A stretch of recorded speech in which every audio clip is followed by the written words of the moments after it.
আসসালামু আলাইকুম প্রিয় শিক্ষার্থী বন্ধুরা।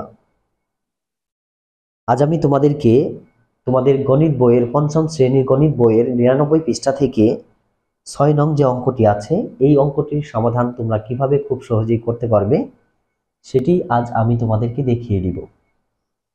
তোমরা দেখতে পাচ্ছ 99 পৃষ্ঠা যে 6 নং অঙ্কটি আছে। ওকে, এই 6 নং অঙ্কেতে বলা হয়েছে ব্যাংক থেকে 50,000 টাকা ঋণ নিয়ে 8 বছর পর মোট 98,000 টাকা পরিশোধ করা হলো। আসলের উপর ব্যাংকের মুনাফার হার কত ছিল? তার মানে ঋণ নিলা কত? ঋণ নিল হলো 50,000 টাকা, তাই না? আচ্ছা, আর এটা পরিশোধ করলো হলো 98,000 টাকা। 98,000 টাকা পরিশোধ করলো কত বছর পর? 8 বছর পর। কত বছর? আচ্ছা, 8 বছর পর। এই 8 বছর পর 98,000 টাকা পরিশোধ করা হলো। আর এখানে আসল যেটা নিয়েছিল 50,000 টাকা, এই 50,000 টাকা ঋণ নিয়েছিল, তাই না? আর 98,000 টাকা পরিশোধ করলো কত বছরে? এটা 8 বছরে।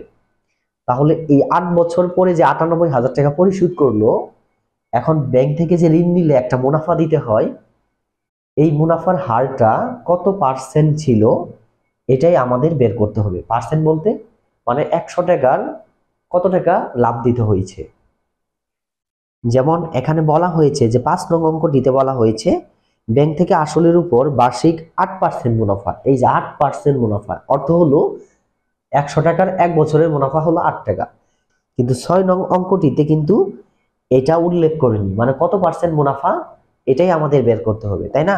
তার মানে আমরা যে 50,000 টাকা ঋণ নিলাম, 98,000 টাকা পরিশোধ করলাম, এটা আসলে কত পার্সেন্ট মুনাফায় 98,000 টাকা হয়েছে, এই পার্সেন্টটাই আমাদের বের করতে হবে। ওকে, তো প্রিয় শিক্ষার্থী বন্ধুরা, তোমরা মনোযোগ সহকারে ভিডিওটি দেখতে থাকো। আশা করি তোমরা বুঝতে পারবে, খুব সহজেই এই অঙ্কটির সমাধান করতে পারবে। এখানে আমরা লিখব ঋণ নিয়েছিল ব্যাংক থেকে, ঋণ নিয়েছিল 50,000 টাকা এবং 8 বছর পর পরিশোধ করলো 98,000 টাকা। ওকে, তাহলে এটাই আমরা লিখব।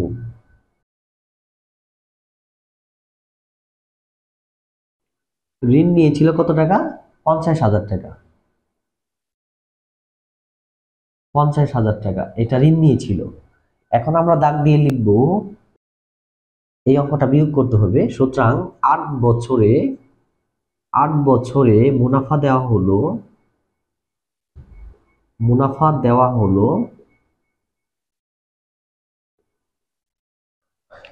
এখানে মনে করো যে 98,000 টাকা যে পরিশোধ করলো, তাই না? তাহলে এই 98,000 টাকা থেকে যদি আমরা 50,000 টাকা বাদ দেই, তাহলে আমাদের 8 বছরের মুনাফাটা কিন্তু বের হয়ে যাবে, তাই না? এটাই আমরা এখন বিয়োগ করব। ওকে, 0 0 আবার 0, তারপরে 8 4 থাকে, কত বলো তো? 48,000 টাকা। এটা কত বছরের মুনাফা বলো তো? 8 বছরের মুনাফা দেওয়া হলো 48,000 টাকা। এখন আমাদের 1 বছরেরটা বের করতে হবে। হ্যাঁ, তাহলে এটা যেহেতু 8 বছরের মুনাফা, সুতরাং দিয়ে লিখতে পারো, সুতরাং 1 বছরের মুনাফা, 1 বছরের মুনাফা তাহলে 48,000 ভাগ কত? 8 টাকা। তাহলে 48 থেকে 6 টাকা কত হয়? 48 6,000 টাকা। কত টাকা? 6,000 টাকা। এই যে 6,000 টাকা, এটা 1 বছরের মুনাফা, কিন্তু 1 বছরের মুনাফা 6,000 টাকা বের হলো না। এটা কত হাজার টাকার মুনাফা? 6,000 টাকা। বলো তো, ওই যে ঋণ নিয়েছিল 50,000 টাকা, তার মানে ব্যাংক থেকে 50,000 টাকা ঋণ নিয়েছিল, ওই 50,000 টাকার 1 বছরের মুনাফা হলো 6,000 টাকা। আমাদের কত বের হলো? 6,000 টাকা বের হলো। কত বছরের মুনাফা? 1 বছরের মুনাফা, তাই না? এখন লেখো 50,000 টাকার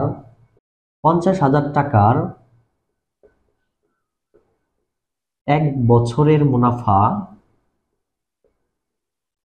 কত বের হলো? 6,000 টাকা, তাই না? ওকে, সুতরাং 1 টাকার 1 বছরের মুনাফা 6,000, নিচে কত? 50,000। সুতরাং তাহলে 100 টাকার এক বছরের মুনাফা ৬,০০০ গুণ দিব ১০০, ওকে, আর নিচে হলো ৫০,০০০। এখন দেখো এটাকে কাটা যায় কিনা। ১০০ দিয়ে আমরা যদি এটারে কাটি কত হয়? ৫০,০০০। তাহলে অবশ্যই ৫০০ হবে। আর ৫০০ দিয়ে আমরা যদি এটারে কাটি কত? ৫ বারং ৬০, ১২ হবে। তাহলে সমান সমান কত? ১২ টাকা। কত বের হলো বলো তো? ১২ টাকা বের হলো। ১০০ টাকার এক বছরের মুনাফা কত বের হলো? ১২ টাকা। তার মানে এই ৫০,০০০ টাকা ঋণ নিয়ে আমরা ৪৮,০০০ টাকা পরিশোধ করলাম। এটার ১০০ টাকার এক বছরের মুনাফা হলো ১২ টাকা। ১০০ টাকার এক বছরের মুনাফা কত? ১২ টাকা। এখন কি বলছে যে আসলের উপর ব্যাংকের মুনাফার হার কত ছিল? এখন সূত্রাং দিয়ে লেখো। সূত্রাং, আসলের উপর ব্যাংকের মুনাফার হার ছিল, আসলের উপর ব্যাংকের মুনাফার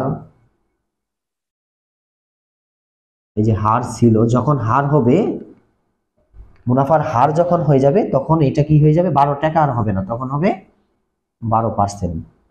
তো প্রিয় শিক্ষার্থী বন্ধুরা, আশা করি তোমরা এই অঙ্কটি বুঝতে পেরেছো।